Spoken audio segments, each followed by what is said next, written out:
Thank you for joining us today for our U46Engage webinar. Today's webinar is focused on understanding an IEP. Our presentation today is brought to you in collaboration with our Specialized Student Services Department.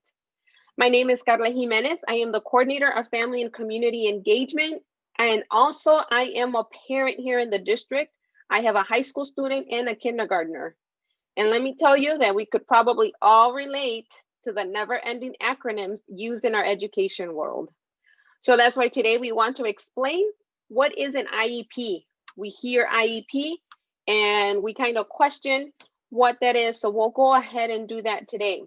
But before we move to our presentation, I'd like to explain a few items. If we can go to the next screen.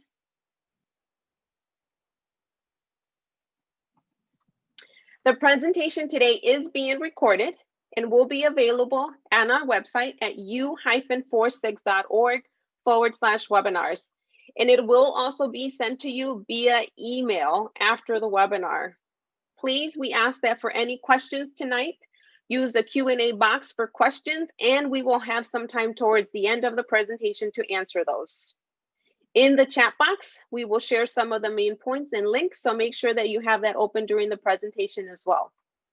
Remember, do not include any identifying information as this is a public forum and it is being recorded. Today's topic, if we go to the next slide, please. So today's topics are going to explain what is an IEP, how does a student obtain an IEP, and what are the available supports that we have here in the district for our students with an IEP. And also the next steps when a student exits an IEP. So we'll follow these steps today. And so now I'll go ahead and introduce our presenters. Thank you so much for joining us tonight and for your time. We have Francesca DiMaggio and Diana Hartman. Both are special education administrators. And tonight they'll be explaining to us more of what is an IEP. Thank you, ladies, so much for joining us tonight. So now, without further ado, I'll hand it over to you. Thanks, Carla. Hi, everyone. I'm Francesca DiMaggio, the Special Ed Administrator for the following buildings: Canton Middle School, Kenyon Woods Middle School, Larson Middle School, and Teft Middle School. You might be looking and saying, oh my God, you have a lot of middle schools. I help support all my colleagues in elementary and also secondary at the high school level. I've been in the district about 10 years, and I look forward to talking with you this evening. And hello, I'm Diana Hartman. I am brand new to the district. My buildings are Sunnydale Elementary, Centennial Elementary, Hawk Hollow Elementary, and Abbott Middle School. I have 21 years in education. I have a Director of Special Ed license, Superintendent license, and teaching licenses in special ed as well. And I look forward to going through the information with you tonight. Our first slide is about the definition of an IEP. Basically, it's a written statement for each child with a disability. It's a legal document that is for that student alone. So we look at the needs of that student and we craft a document that's going to lay out the information for the teachers and for the educational setting, perhaps related services that the student will receive. And we'll talk about some of those terms throughout the evening.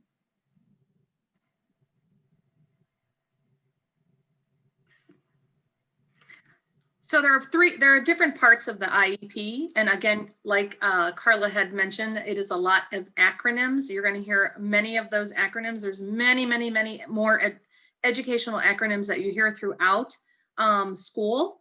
And many of you have probably heard even some of the testing that we have nationwide as well as in the district. It's all very acronym heavy. So we're going to take some of those acronyms and we're going to define them for you today. And as Diana was saying, the IEP is an Individualized Education Plan. In short, we call it the IEP. IDEA is the Federal Individuals with Disabilities Education Act, and that is where we get all of our special education, federal laws and supports, and any questions that we have. Free appropriate public education, we wanted to add that because that, in short, you might hear FAPE. Some people call Child Find or FAPE.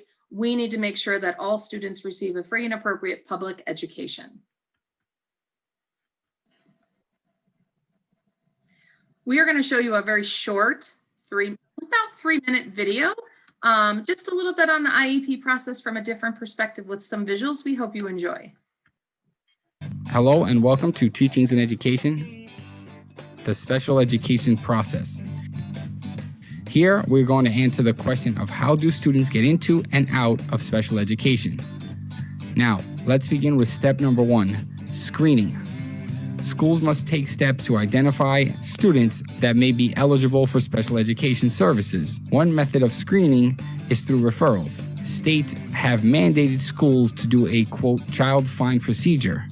The next step is the evaluation. Here, the student is assessed in a wide variety of areas related to the suspected disability. These results are used at the eligibility meeting, and the parents have a right for an independent evaluation, and the school must pay for it. Third, eligibility determination. At this stage, school personnel, professionals, and parents analyze the results to determine whether or not a child can receive services. Again, the parents have the right to contest the decision. Now, if a child is eligible, the next step is the IEP meeting. An IEP meeting is scheduled and the parent is invited. At the meeting, they discuss the best possible way to meet the student's needs. After the meeting, the IEP must be written and finalized. The IEP should contain short and long-term goals, strengths and weaknesses, transition planning, present level of academic achievement, and other required components. It's important to know that the IEP is in fact a legal document. The next step is for the school to provide services for the student. The school must follow the written plans in the IEP, as well as ensure the student receive the appropriate accommodations on any type of standardized test. Related services must also be provided. Moving on to number 7, which is to report progress. Progress reports must be sent out as often as non-disabled students. Now, number 8, review of the IEP. The IEP is reviewed at the very least one time a year. The parents are invited to review meetings where the IEP can be amended. The parents also have the right to fight the educational placement of the child. And lastly, re-evaluation of the IEP. The child must be re-evaluated for special education at least once every 3 years. The results of testing will determine if the child continues to receive special education services. It is at this step that many students exit special education. Right now, I would like to say thank you for your time. Please subscribe to the channel. Should I go, Francesca? Yeah, I was just going to let everybody know that was just a snapshot, like in general. And again, we do try to talk about the parent and guardian and making sure that you have a, again, this is just an overview to kind of talk through the process. So one of the first steps is identifying that a student perhaps may need special education and related services. Anybody within the school setting or family can bring this forward. So that could be a teacher, that could be the parent, or any of the teachers that the student may have throughout the day. The child is then evaluated. It's determined if an evaluation is needed, and then the child is evaluated. And what that means is we look at different areas and make assessments and take assessments. Perhaps sometimes we do cognitive testing, we might do a social history, we do health-related histories, some functional history and assessments. Sometimes there's screeners that parents fill out, like that, and teachers as well, to determine if the child will be eligible. So the first part is a domain meeting. And at the domain, we determine what those assessments will be. And then the school district has 60 legal days to report back, come together again, everybody on the team, come together again to determine eligibility. We get into some further slides that talk about eligibility and what all of those are. So once eligibility is decided, if a child is found for eligible for services, then we have an IEP meeting as well. The IEP meeting is drafted and crafted, and the whole team comes together to discuss and determine things like goals, accommodations, modifications, and we'll be talking about those later on as well. If I can add too, you had talked about the IEPs reviewed annually. At any time that a parent or guardian wants to have an IEP meeting to check in on their child's progress, or they have questions, concerns, you can actually ask for an IEP meeting at any time. You don't have to wait for the annual review. And the reevaluation is every 3 years. So I just wanted to make certain that the audience knows that you can ask for an IEP meeting when you have that at any time. Once the IEP meeting is held and there's a finalized copy of the IEP, all the students' teachers are notified. They will know the accommodations and modifications, assessment accommodations and modifications, the service and placement of the student, and that is shared with them. Progress is measured. There's going to be goals that are written for that student, and progress on those goals is measured. We do review the IEP annually. And every 3 years, we reevaluate to determine if the eligibility stays the same, if the student remains eligible under that eligibility that was determined prior, and move forward depending on what is found at that time.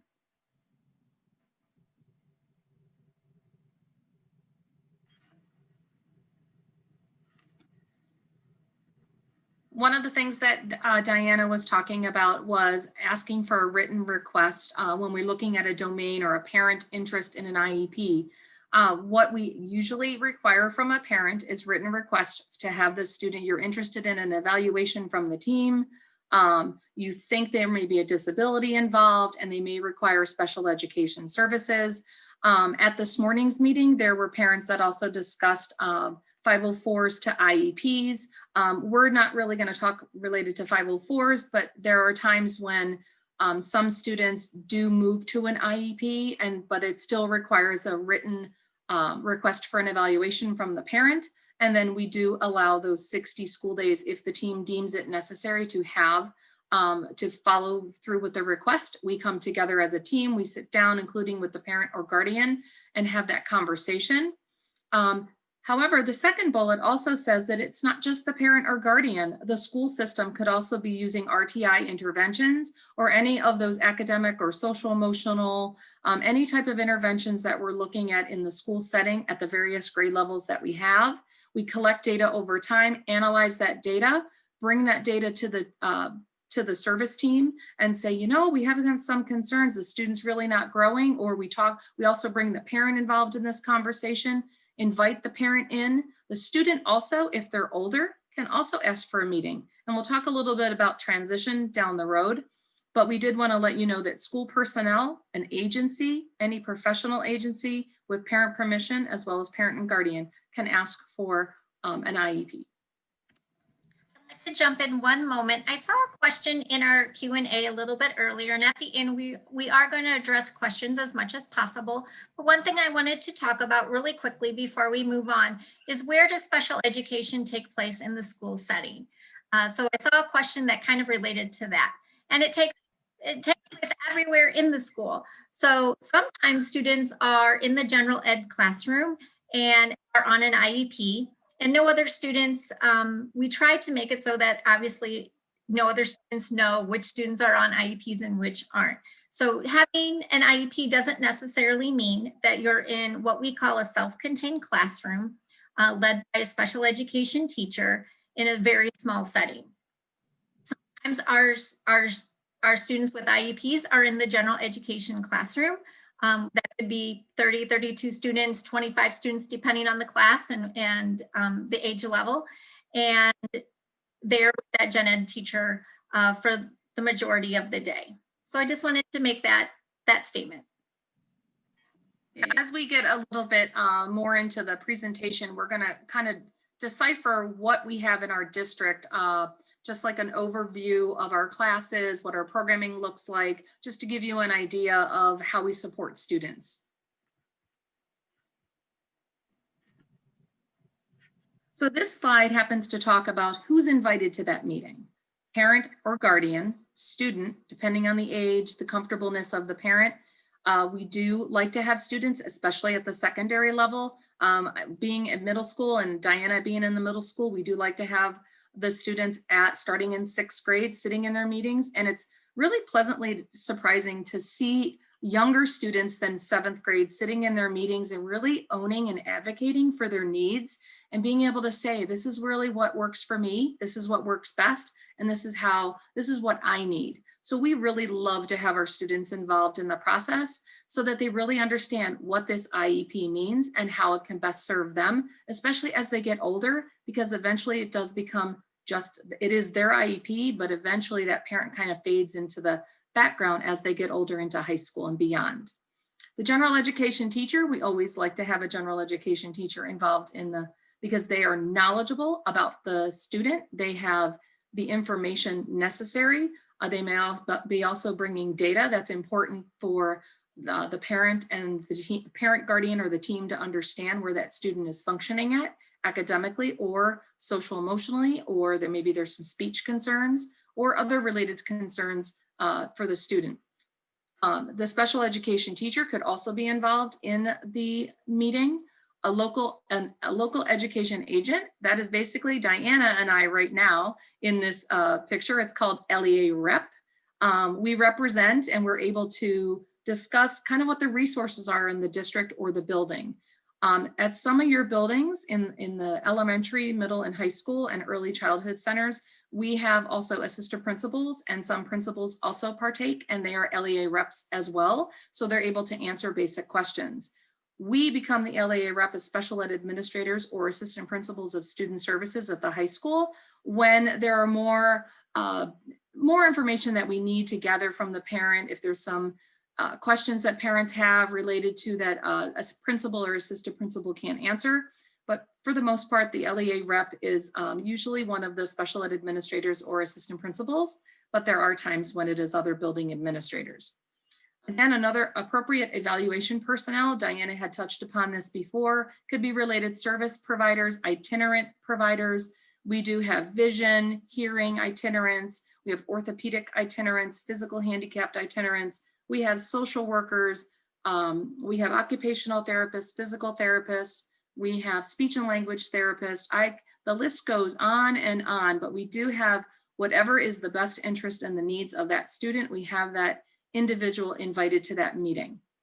Also, any evaluation, if there is something that the parent or guardian brings to us and they want someone invited, parent is allowed to bring anyone to the meeting if they feel that is necessary.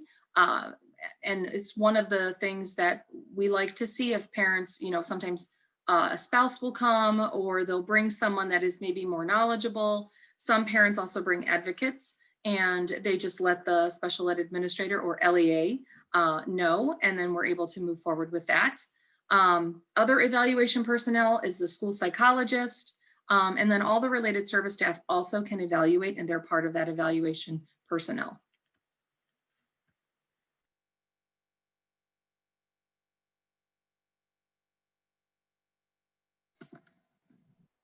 So these are the eligibilities that a student can have for an IEP. Some of these are different than medical diagnosis. For example, our autism eligibility, a student doesn't necessarily have to have a diagnosis of autism medically to have the eligibility for an IEP for autism in the school. There is a set of criteria that we go through at the meeting. We ask certain questions and we determine if the student meets those guidelines. I won't read them off to you, but these are, Francesca, I don't know if you have any specifics you wanted to state about anything. No, I think one of the things that we have looked at in the district is our primary disabilities in the district. I think our biggest ones are speech and language impairment that occurs at a very young age. It can be very developmental. And then specific learning disability is the second one. And the others are more of more low incidents where the others are high incidents. We also have programs connected in our district to certain eligibilities, such as autism. Depending on the severity of the needs of that student, we have an instructional learning program in various schools and cluster sites in our district at the elementary, middle, and high school level. And so I just wanted to let you know that we do sometimes have programs specific to certain disabilities based on that need of that student. One of the things I want to draw attention to is developmental delay. Many times you'll have at that early childhood level, many interventions that are put in place for a student and they can't quite pinpoint what is going on. So there's that developmental delay piece. There maybe it's autism, maybe it's an intellectual disability, it could be multiple disabilities, but they can't quite put their finger on it. And so they look at that developmental delay. In short, we call it DD. If you look at all of these eligibilities, more acronyms, this is what this is how we live and breathe. Intellectual disability, we call it ID. Multiple disabilities, we call it MD. A lot of times you'll hear other health impairment as called OHI, but just wanted to let you know, we do try to let you guys know what, as parents and guardians, what those meanings are, but they can be driven by acronyms too. And we don't want to get too acronym heavy with you. One thing to remember about eligibility is when we have our determination meeting, one of the things we are looking at is the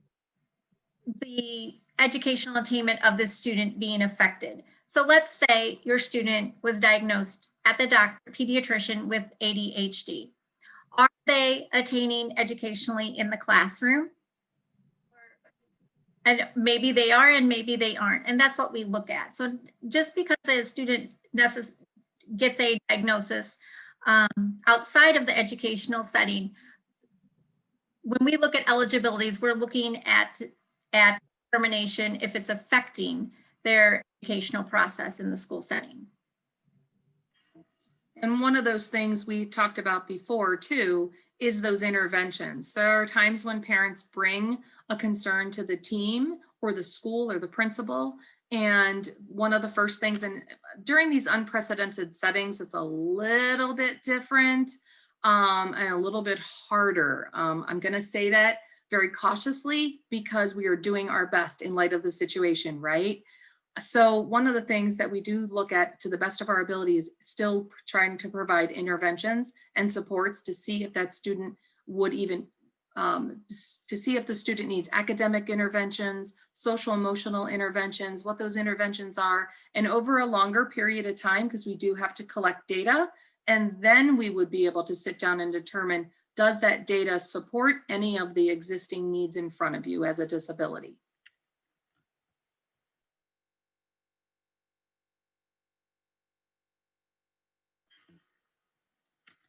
So this is we've talked about some of the related services. I knew I missed a couple. There are some that our nurses involved in, our hearing services are involved in, that are listed. And again, it's not limited to, but we do have our school health services. At many meetings, you'll see a certified school nurse. They're able to do a health assessment. Basically, it's an interview with the parent. Depending on the age of the student, they might even have a conversation with the student. Mostly though, it's an interview with the parent. There might also be some assessments that the nurse needs to do. Audiology services, that's for hearing. So if a student doesn't pass a hearing test or a screener, then they may talk with you about any future audiology services that may be required or requested. Counseling services too. We really look at our social work services and what that's going to look like. So our social work and counseling services pretty much one and the same. Social work services in our schools are provided by our social worker, and they also do assessments. I know at the elementary level, depending on what age they are, they do interview the parent, they interview the student. They look at some rating scales to determine what's happening in the school, what's happening in the home. We really try to look at both of those places and what is happening and how we can best support that student. There are times when a student does need transportation to and from a program. So we do look and we discuss that, and it is documented in the IEP. And then there are other pieces here to this puzzle that we put together during the meeting based on the needs of that student. Also, when we look at students starting at the age of 3, we have early identification program, and that starts as young as 3 years old. And we do look at data and what we can do to help, a lot of play-based assessment for those students to determine if there is indeed the need for services.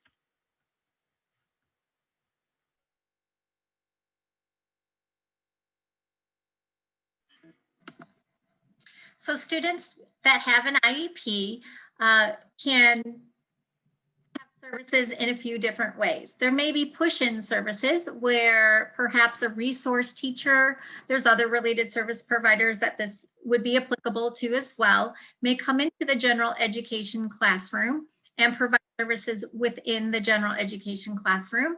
Pull-out services are when the student leaves that general education classroom and maybe gets some interventions in a smaller group setting. Some of that is within our resource and instructional classrooms. And a co-taught classroom is when we have a general education teacher and a special education teacher in the same classroom at the same time. And the class is made up of up to 30% special ed students with IEPs and our 70% general education students. Go ahead, Francesca. Sure. Within the secondary level from 7th grade on through 12th, that's where we have our co-taught. That's really, you will hear more about that. That is, again, where it is a general education setting. And I want to stress that it is quicker pacing. There's about, like Diana said, there's about 30 to 32 students, give or take. There could be as low as, depending on enrollment in the school, there could be as low as 25 to 28 students.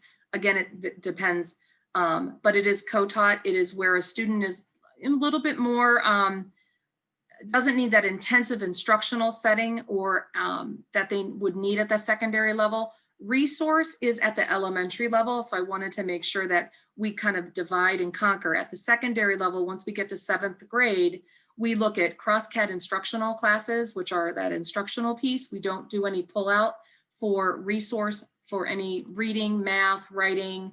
However, our related services they may actually pull that student out of part of their lunch or PE, just depends on when that happens. And then finally, that co-taught again is with those 2 teachers. And we find that works really well. And at the secondary level too, we offer both instructional and co-taught in all the core academic areas.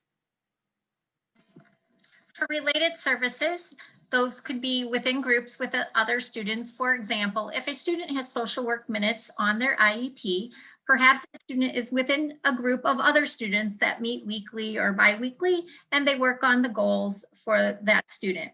That could be the same for speech and OT as well. Occupational therapy. Sorry, I started with my acronyms.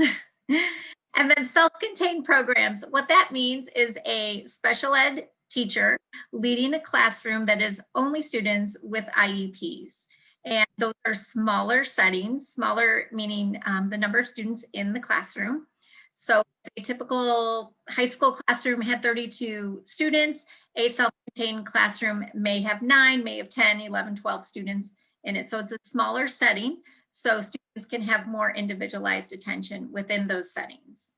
And when we look at we'll get to the parts of an IEP soon, but we have private placement on there as well. Sometimes the best educational provider for the student is a private placement setting.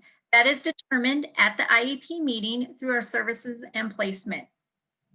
There's actually some codes on that page that indicates how much time the student spends in the general education setting. So that's determined at the IEP meeting. One of the things, another wonderful acronym that you may hear is called least restrictive environment. That is where we really look at where does the student's needs best be met. So when we talk about resource, we talk about co-taught, we talk about instructional, we talk what do they need based on the information that we've gathered at that evaluation. And in determining what their needs are, what's the adverse effect, what's their educational need. And then within our district, we're able to look at which program would best meet that need. And that's where Diana was talking about looking at the resource, instructional, co-taught, and then looking at self-contained programs. It's a team decision, and the parent and guardian are definitely a part of that team decision to make that assumption, that determination of where the best would be able to have those needs met. In some of our self-contained programs, the student would not be in their home school in U46 because we are the second largest school district in the state of Illinois. So we try to get them to the closest to their home school as possible, but we do have cluster sites of programs throughout the district. East side, west side, depends on where you live, as far as Bartlett and Hanover Park, Streamwood, all the way out to where we're out in the west part of Elgin. So we did want to let you know that we do service students all over the district in a variety of programs and supports that we have available.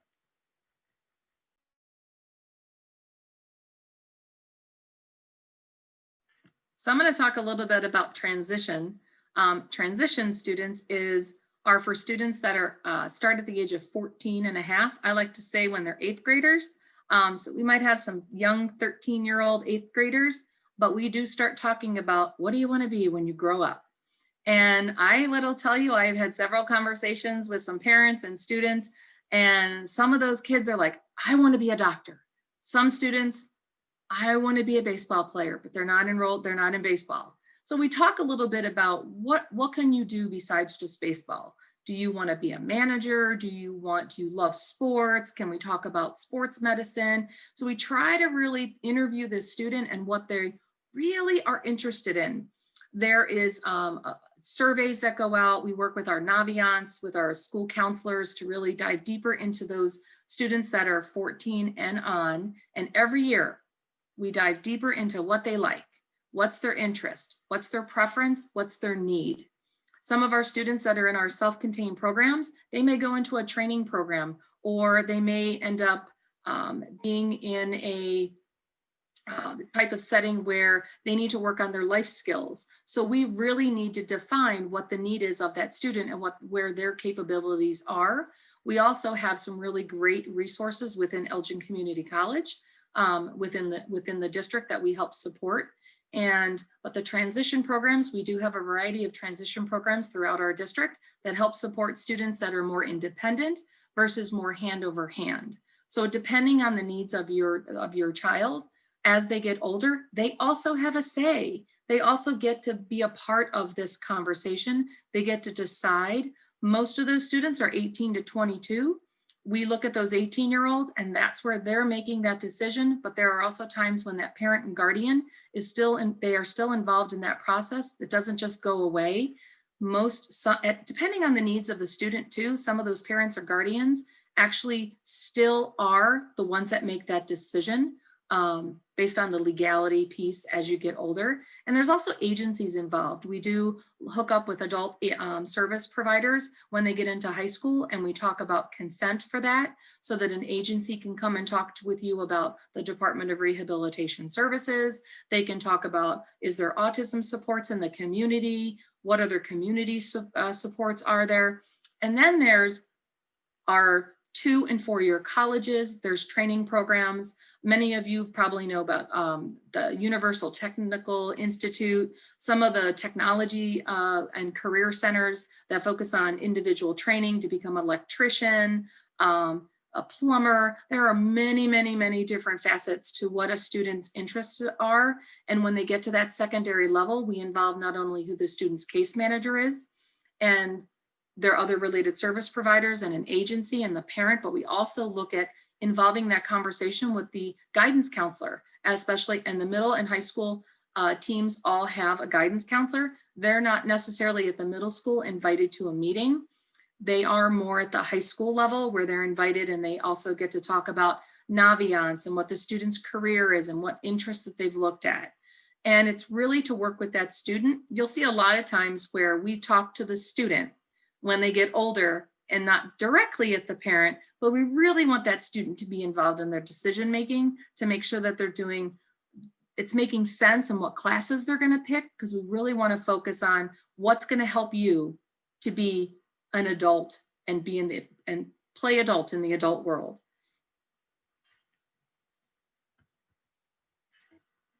Another piece of this puzzle with the transition services, again, it starts at the beginning of 14. Since I'm in the middle school, it starts with me and Diana too. She's in one of the middle schools. So it kind of starts with us. And we work with our case managers, and they work with the parents, and they work with the student. They do definitely have to work with the student. And we do a short interview. We don't, but the case manager does. Right now it's, getting the student on Zoom, or we talk to the student if they're in the hybrid. And we talk to them about, what do you want to do? What are you interested in? And again, we really try to focus on what classes would be appropriate, especially those elective classes at the secondary level. Some of you that are maybe got students in the middle school might just recently have received some information related to high school classes. So really really sit down with your child and invest in that conversation about what's going to be best for them for high school and beyond. And if you're really starting to look at what's going to be in 4 years after middle school, it goes by quick, let me tell you. Transition services, again, we look at inviting outside agencies. We try to coordinate services and what that looks like, especially with education and training, what types of adult services might be needed, and any independent living. A lot of students will say, oh yeah, I don't want to live with my mom and dad anymore. I'm going to live on my own. I'm going to have a job. I'm going to have a great car, a great job. And we have to kind of bring them down to the level of, okay, let's talk really what this is going to look like when you're 18. So we really invest in a great conversation with the student and the parent. And it's good to have smiles on parents' faces when they're like, well, I certainly hope you're still going to live with me for a little while, at least.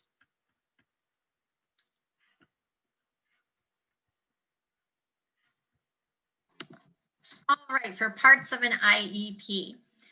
So one of the first parts that we look at are present levels of performance. We want to know what the student is doing right now. So perhaps we are going to know their reading level, their math capabilities, things like that. How are they performing in their classes? We want to know their current grades. We look at their current attendance, all of the factors to try to determine what's going on for the student right now at this time. Getting my dog to be quiet, sorry. The next part is measurable annual goals to address areas of concern and challenges. So goals will be crafted to work on areas that will hopefully bring the student closer to grade level in certain areas. Or there could be goals that are social work goals, executive functioning goals. That could be things like if your student needs to work really hard on organizing, becoming independent at those upper grade levels with getting from place to place in buildings, keeping all of their assignments organized and things like that. And of course, we can have goals for academic reasons too, in our writing, our reading, and our math. Modifications and accommodations. In this area, are going to be all of the criteria that teachers will follow to really aid that student in doing the best that they can. So things like seating in a classroom. It could be something like extended time on assignments, maybe time and a half on assignments. Maybe they need a smaller setting for taking tests. Maybe they need a test read aloud to them. Francesca, you can jump in at any time. I don't know how deep to go into some of these. And sometimes, depending on the eligibility of the student, there are several different areas for modifications and accommodations. It could be a student that has a hearing impairment and they need an FM responder so that they can hear what's going on in the class. It could be something that a student may be able to have speech to text written on their computer. So there's multiple areas of modifications of accommodations. And Francesca, did you have anything to add for that area? Sure. One of the things that the students also get, we all know that we have state and district and national testing. So in the IEP, in the body of the IEP, after the accommodations, is we have we have assessments. And depending on the age level of the student, age and grade level, they may be having different types of assessments. So part of what Diana was saying about the accommodations is we do look at appropriate and reasonable accommodation given the grade level of the student. And as they get older, we really involve that student in the discussion of, are these reasonable and are you using them? And when we look at College Board, that's at the high school level where they take a test every year. And then you can also look at accommodations at the college level. If your IEP continues after they graduate, they can take their accommodations, and research is always best when you're looking at colleges and universities or training programs or whichever that your child is interested in. But I would research student services departments. I will tell you that our local ECC, Elgin Community College, is amazing. They have a wonderful student services department that sits down and goes through with the student what their needs are, what they've used, what they've used historically, given the life of the IEP that they've had. And then they talk about those reasonable accommodations. And we also talk about it every year in the IEP. They just don't roll over every year from year to year. We look at, did this work with the student? And as they get older, that student's voice is part of that conversation, as well as the parent and guardian. Next part, we talked a lot about transition planning. I talked about that in those previous slides. This is just a reminder that that's another piece. Related services, we did go over that. That's just another piece. Extended school years, my baby, as everyone, a lot of people know that Diana and Dr. Satterwhite. Extended school years for students that have IEPs, and it is based on, it's a data-driven decision. It's also based on a conversation with the team. If we have enough data to support the student has, have they regressed their skill? Were they able to recoup their skill after long breaks? Summer is one of those. Winter break is another one, spring break. Not necessarily Thanksgiving break, that's a bit shorter, but we do look at those long breaks and we collect data and we have those conversations and we determine if it is reasonable. And ESY, or extended school year, again, another acronym, is put in place to maintain the skill level of that student. That student most likely goes into the same program in ESY. It is of no cost to the parent. And once it is decided that it meets that student's need, you would be getting information on registration and where the program would be. And then the team would talk to you about that and also what related services you would get during the summer. And then finally, we did talk a little bit about that least restrictive environment prior to. Again, just the biggest piece of the puzzle in the end is, where are we going to best fit that student's need? Which placement, which program, and then making sure it is in the least restrictive environment necessary, that students have access to their general education peers, and that they're able to move forward with supports and the correct placement.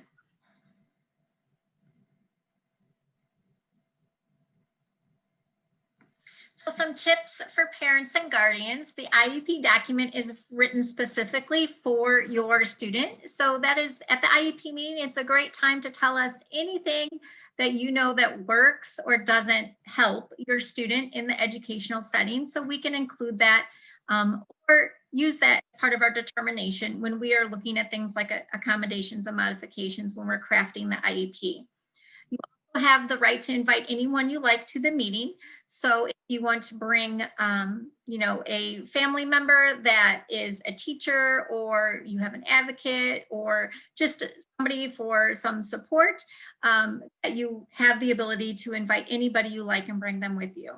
A parent can always request an IEP meeting at any time during the year. We spoke that we do hold an IEP annually, but anybody on the team can bring up the need for an IEP. And normally what that means is that someone is requesting perhaps something be changed on the IEP. It could be a class change, it could be a placement change, it could be related services, maybe minutes added or taken away, things like that.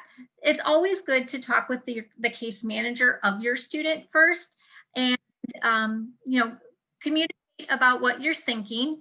and then they can best let you know if an IEP meeting is needed or not. Sometimes some things that are small changes can be done by what we call an amendment on the IEP with parental permission, and then you would get an updated copy with that amendment. So your case manager would be able to advise you whether it's needed for an IEP or an amendment.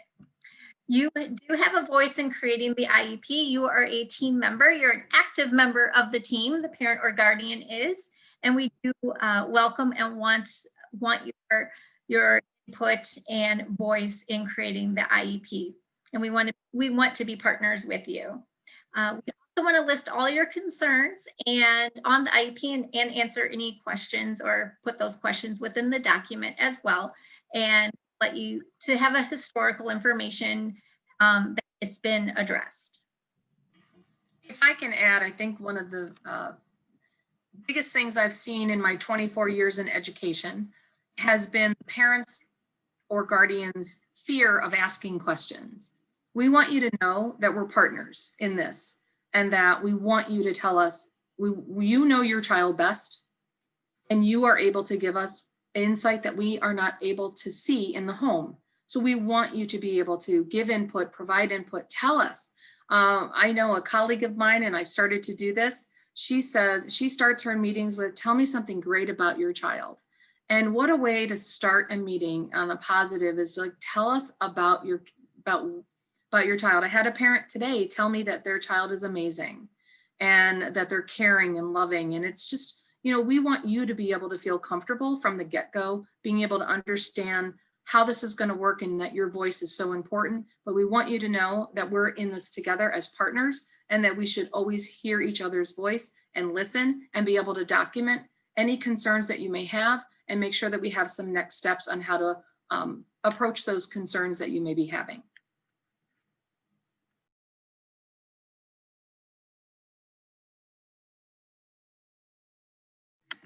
Anyone, I'll get this one. So one of the things, going way back to the beginning, when you're asking for an IEP evaluation, we have to respond to that request after receiving a written request by the parent or guardian, or again, school personnel, an older student, within 14 days. We want to make sure that we have a meeting with our service team, go over what your concerns are. Do we have enough? Is it deemed necessary? Or what are some next steps? Do we need to look at multi-tiered systems of support and RTI interventions? And then maybe come back down the road and say, you know what, these interventions have not worked. We may need to look at more support than has been met through those interventions.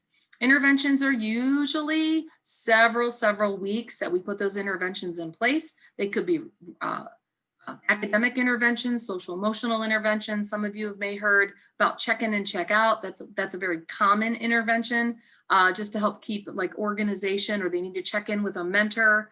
They need to make sure like, hey, can you check that I did my assignments today? That's just one example. One of the things Diana talked about earlier was once we get that, so we do the writing, we sit down, we have the meeting, we have consent, you sign it. Once we get that written consent, then we have that 60 days, 60 school days. And we'll make sure it's not, it's not calendar days versus school days. So it is a little bit longer than just your calendar days. The evaluation is completed. Children are, and then we determine if there's eligibility. And then we move forward on writing an IEP. One of the things, you will get a draft copy 3 school days ahead of the meeting, and it's called the documentation of evaluation results. And you should be able to read through that. Be prepared to ask questions. Be prepared to say, I wasn't sure, I didn't understand this. One of the things we all work with our teams is we want to make sure that you are able to understand the language that we're putting in the documentation of evaluation results. So you have a clear understanding walking away or walking into that meeting, what this means and what you can do for my child. So don't be afraid, again, to ask questions. Don't be afraid to ask what those supports would look like. And I have parents come to meetings, even for reevaluations after 3 years, and they're prepared with questions, or they even email them to me ahead of time And then I can sometimes answer them ahead of time, or we tackle them as soon as we get through those parts of the meeting. And then again, once a year, we review that IEP. We look at updates of goals and progress on goals, what the data supports. Do we need to tweak that goal?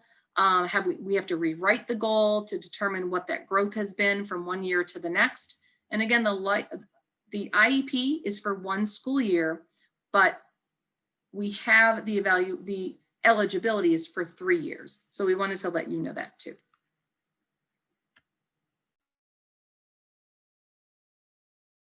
Diana, do you want to add anything to that?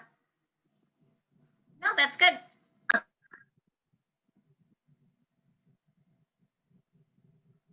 For written consent, before the child is evaluated to determine eligibility for education, we need to get written consent from parent or guardian. And that is a non-negotiable. It has to be within writing. Right now, during our remote type of situation, there's a few ways we can do that. We do have some computer capabilities where if we're on the certain types of computers, we can get written consent through Zoom and open up a remote box and do it that way. We can do old-fashioned mail and mail you a document and you can mail it back to us. You can come into the school office and sign. And if none of those things would work, we can get an explicit, we would have to tell you the explicit language to write in an email, and you could send that to the case manager as well. Before the child's initial placement in special education, so during the written consent, and if it's the first IEP, and before the child is reevaluated, because that's an evaluation again, so we get consent every time the student is evaluated. Also wanted to add that at that meeting, or even prior to, when you get the notification of conference of the meeting, basically it's called an invitation. You should also be getting a copy of your procedural safeguards, and we have them in many different languages, and you're able to read through those. It's about 20 to 21 pages. It was just updated in November of 2018. So basically it's your parent rights. It tells you what the process is, a reevaluation, initial reevaluation. It talks about steps if you don't agree with something, what to do, and it really lays it out for you in very parent-friendly language. Oh, and you reminded me of something I did want to add that not applicable to this side, but just slide, I'm sorry, but just to the IEP meetings in general.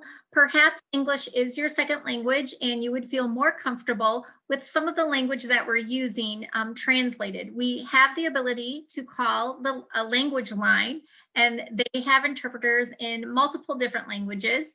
If that may be the case, just please let your case manager know when you get that notification of conference of the meeting, and please communicate back to that case manager that sent you that, what language you would like the meeting translated into, so that we're prepared for you at the meeting.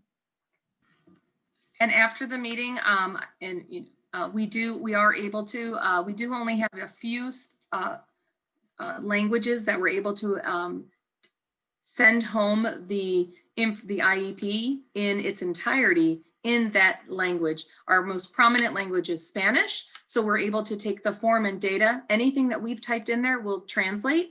It is Google Translate, so we did want to let you know that, but we are able to make translation for those documents.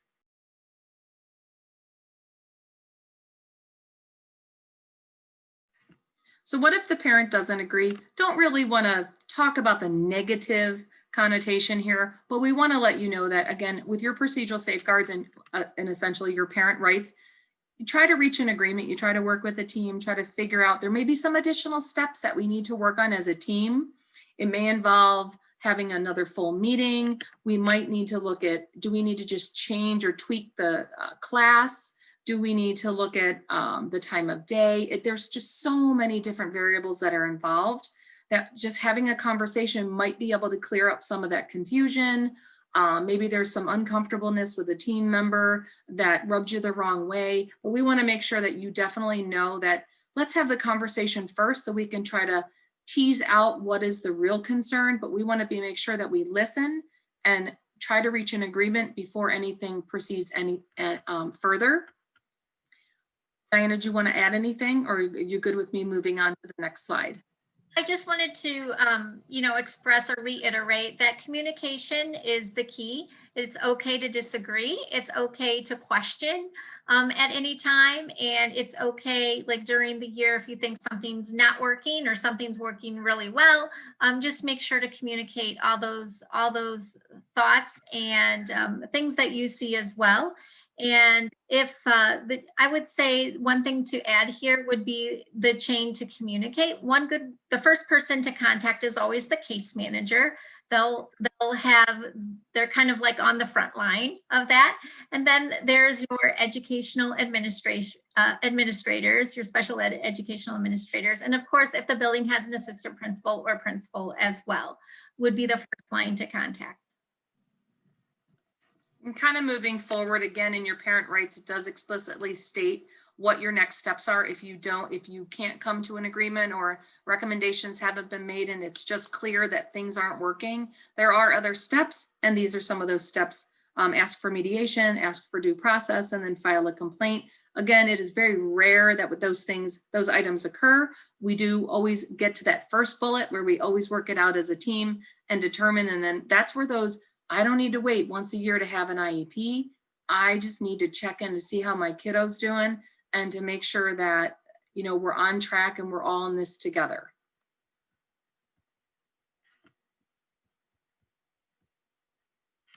So the next piece is, your child is no longer eligible. Yes, there are a variety of students that we actually have celebrations for. The best thing is the graduation from speech. I can't tell you how many speech meetings I've sat in and a speech path goes, you've graduated from speech, and the kid's like, yay. And that's because, they may be missing out on a little bit of lunch or for a variety of reasons, but for the most part, their needs are no longer an issue. And so they don't need that service any longer.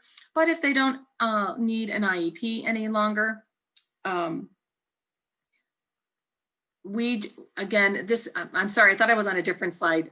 Diane, I can't see the titles. You want to know why they're no longer eligible. You also want to make sure that you understand and agree, and it's documented. I cannot tell you, and Diana, and I know she would concur, document, and make sure as parents and guardians that you look at that documentation, you read through it, and you clearly understand that your information was captured and that there was definitely some next steps or actually an agreement or what you decided together.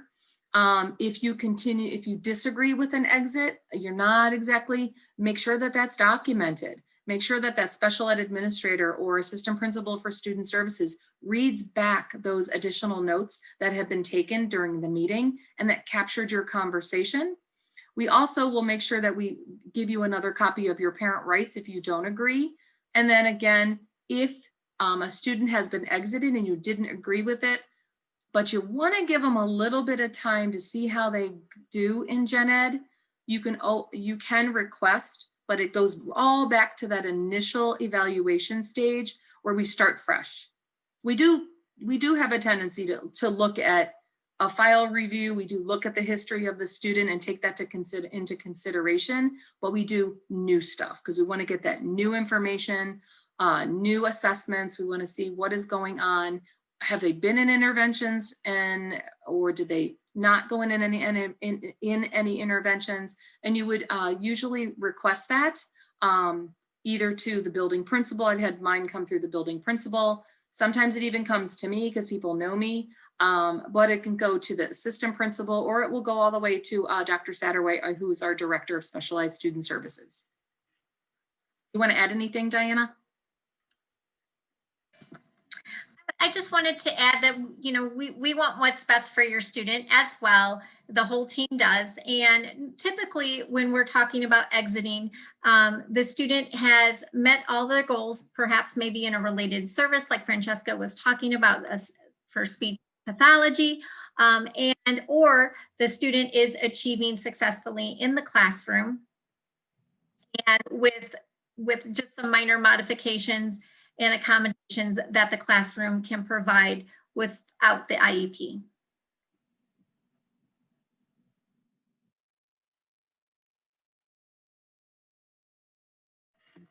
So one of the exciting things is when that student is the parent or guardian agrees, they're all good, we're all on the same page, and we document it. We talk about transition. I know I've said in many meetings, and I'm sure Diana would agree, that we really look at where's that student going. Let's make sure that people are aware, especially like his or her classroom teacher. Sometimes they are able to, they receive social work services, for an example, and they no longer are eligible. They can still talk to a social worker. I just want you to know, that person's in the building all the time. They're there for all kids. So that may be one example to use. We work with the school to determine the appropriate classes that student is going to go in, and to make sure that student, the teacher, is aware of what the needs are. Some teachers know students, they know them very well. At the elementary level, students are there for a number of years. So a lot of people know kids, and they really say, you know what, I know that this works for this kid, so I'm going to do this. They don't need an IEP, but I know that this is going to work for that student. And we always want to make sure that the student understands what supports the school can provide after they've exited an IEP. That is vitally important, especially as they get older too. They really want to know what's going to work best for them. You want to add anything, Diana? What you just said made me just think of our older students, and in IEPs, certain modifications and accommodations are upon student request. Or typically that's for our older students, generally our high school age students, because we do want to transition them into advocating for themselves and knowing when they need something and when they don't, and giving them some control over what is happening. So once the students in those upper grades, sometimes if you have a student like that, or if they have an IEP, you might see some modifications and accommodations upon student request in the classroom. I would also like to add, as I'm sitting here, as you're talking, I'm thinking about the first bullet. When we talk about appropriate transitions, most of the time when we know a student's looking like they're going to exit, we've already made some accommodations and changes to the classroom schedule, or that's already happened and the student has like, I don't need this anymore, I'm all good to go. But I just want you to know, we really take a good look at this could be coming down, what's going to happen. And it involves a conversation with the parent, and then we get to that meeting and we've kind of laid out like what are those possibilities, like option A versus option B, but we do talk about what are some supports that we put in place for those students that have exited.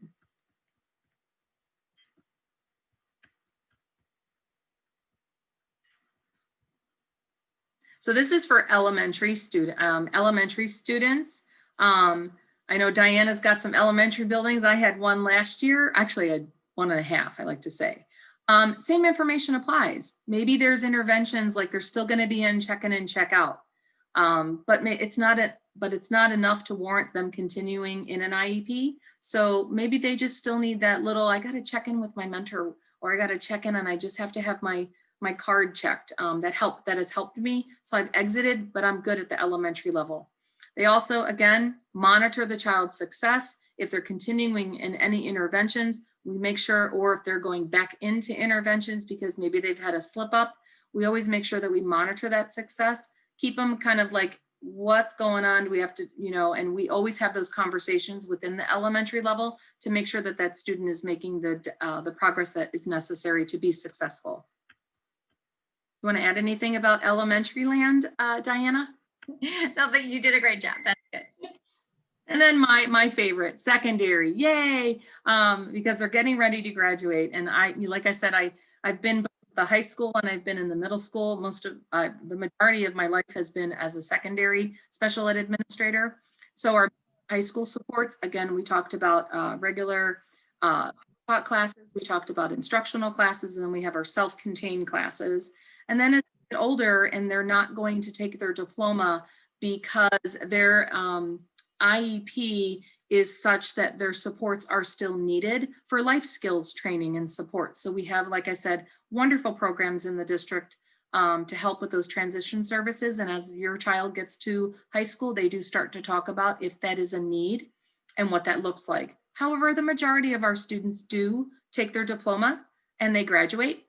They do go to college and they are able to take those accommodations and sit down with student services and go over what that looks like. So when we look at those transition services, we look at future planning, we look at employment, we look at self-advocacy skills, and we look at independent living. And again, yeah, mom and dad, they are eventually going to fly the coop.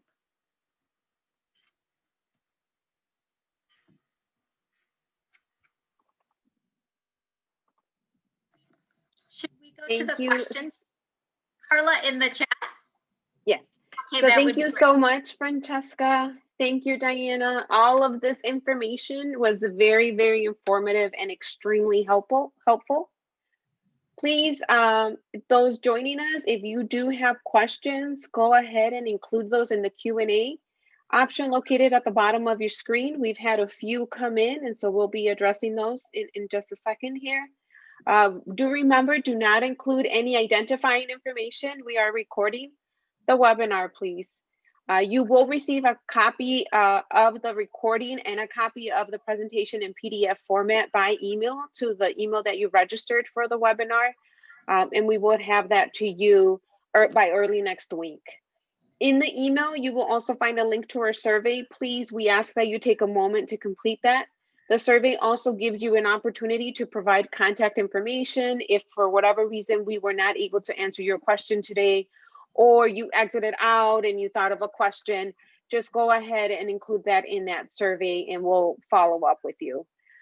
Make sure that you visit our U46Engage webinar to see the recordings of our previous webinars that we have hosted. We've held some previous ones since the beginning of the school year, and we will soon be listing the webinars that'll be coming for 2021. The link to our digital learning website is also a good one to bookmark, please. Here you'll find information about our distance learning option and also our hybrid learning program. So make sure to bookmark that page. And then for more information, you can also visit our Specialized Student Services website. Here is the link.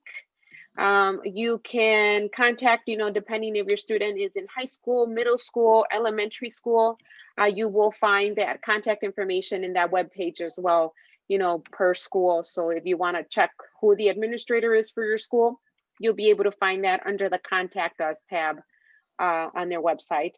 And we also have our Let's Talk option. So when you visit our main website, u-46.org, there'll be a red tab on the side of the screen. Click on that and place your question there, and we'll make sure to address that right away. So we're going to go ahead and move on to questions. We have quite a few questions. One of the questions earlier is, are we getting a copy of the recording? As mentioned, yes, you will get a copy of this recording today. We had a question come in.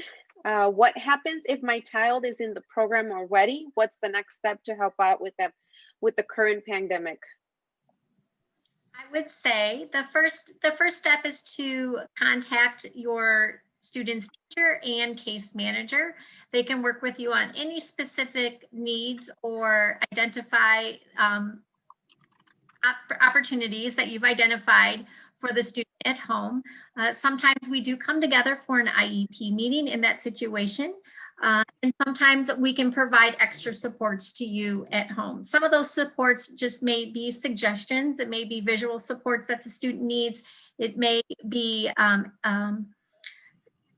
technological supports that perhaps you didn't know about that we can Zoom with you, or somebody can Zoom with the parent and let them know how to do some of those things that are happening in a remote learning environment.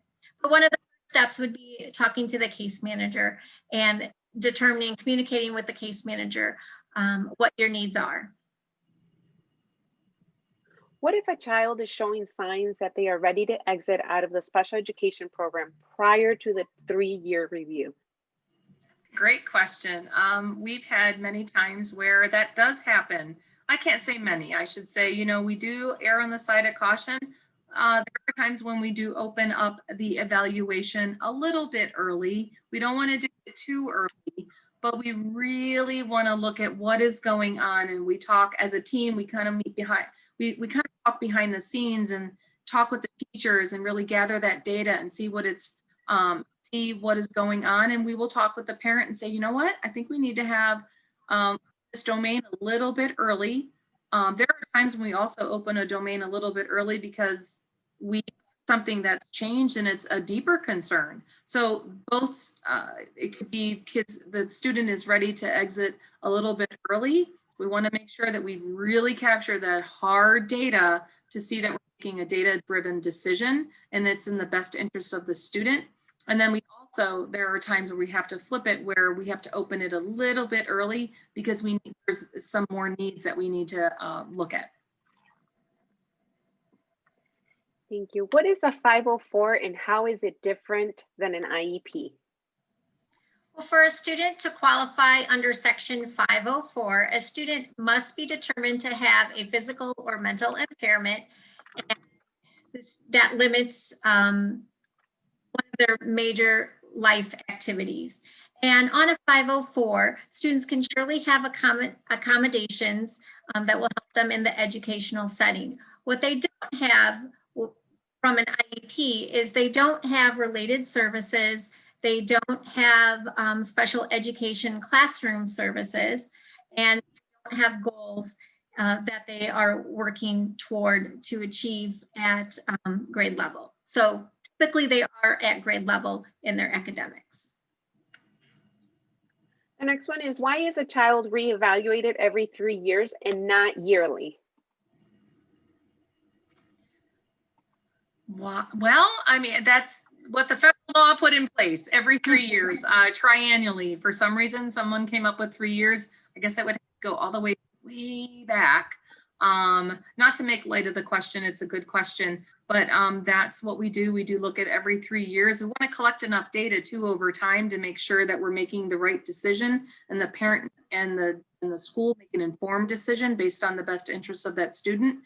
So you don't want it to be every year. And that's why that annual is, are they making gains in their goals over time, that you're able to come together and say, like the first question was, I think my student's ready, maybe at year 2 or 2.5 instead of waiting for year 3.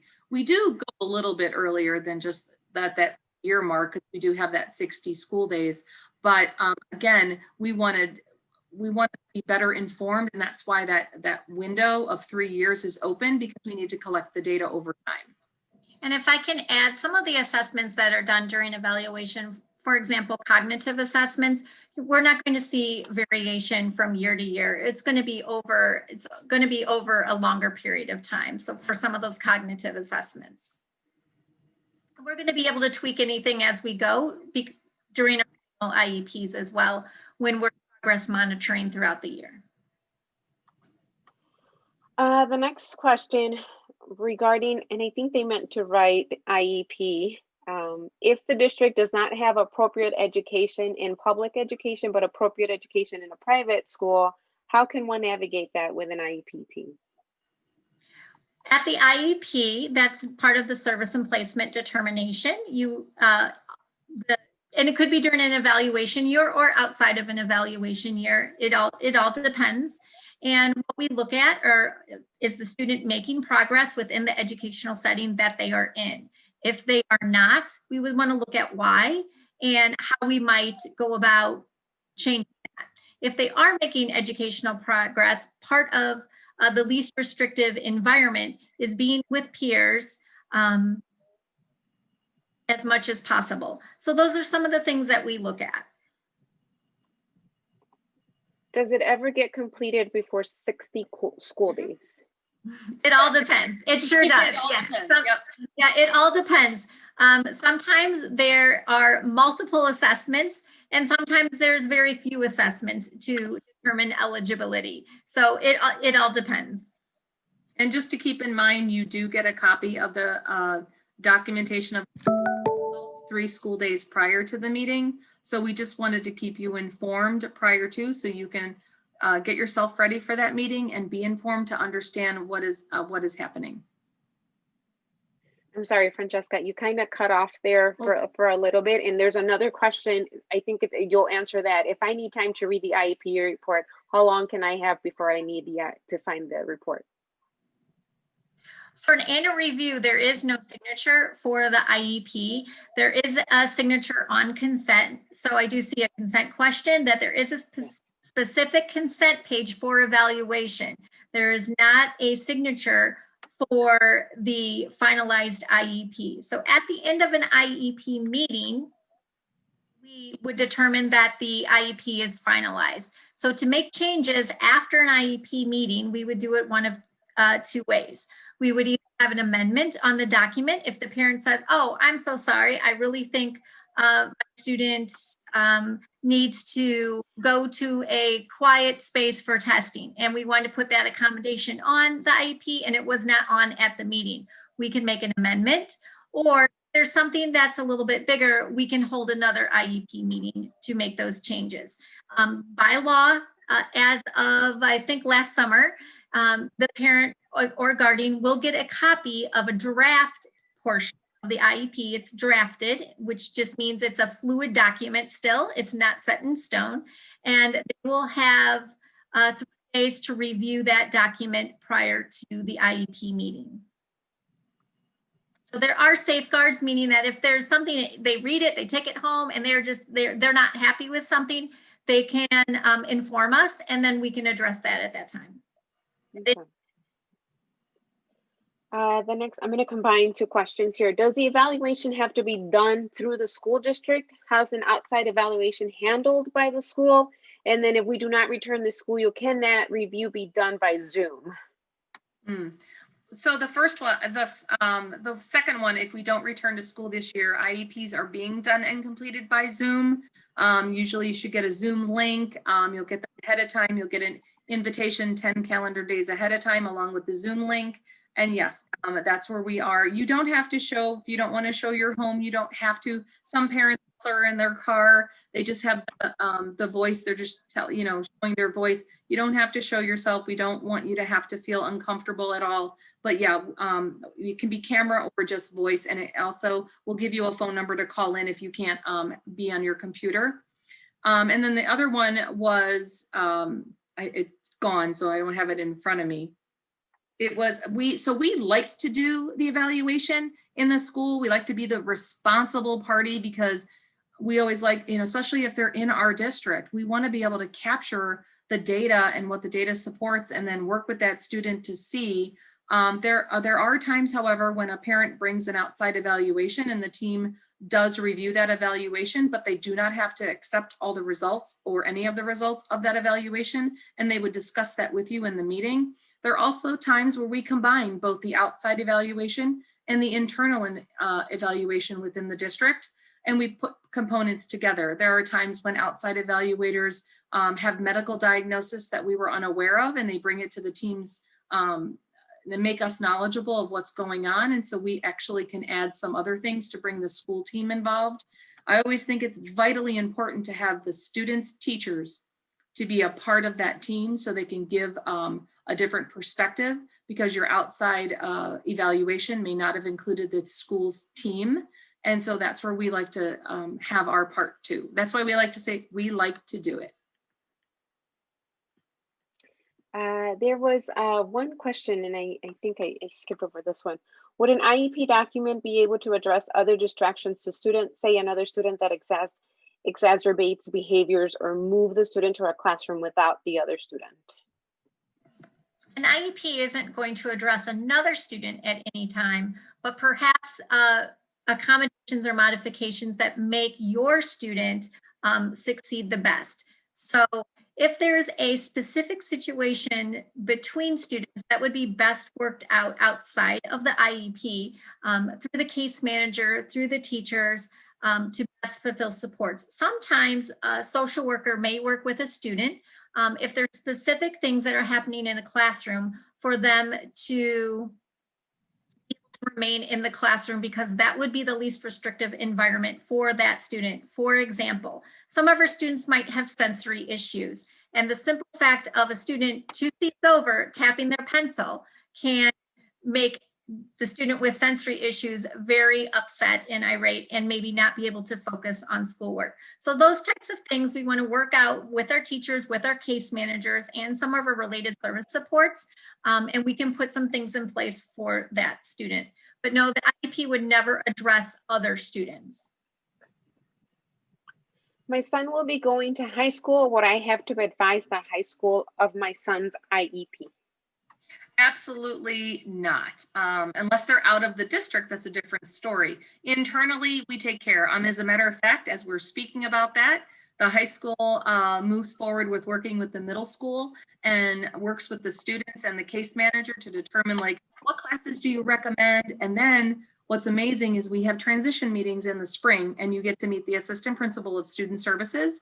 It's about a 30-minute meeting. It's an invitation where you talk about the classes, they talk a little bit about the high school program, and then they talk about what classes will best meet that student's need, give a little introduction into the high school setting, talk about transitioning. There may be some, there may be maybe a pre-visit before high school starts, to look at the locker.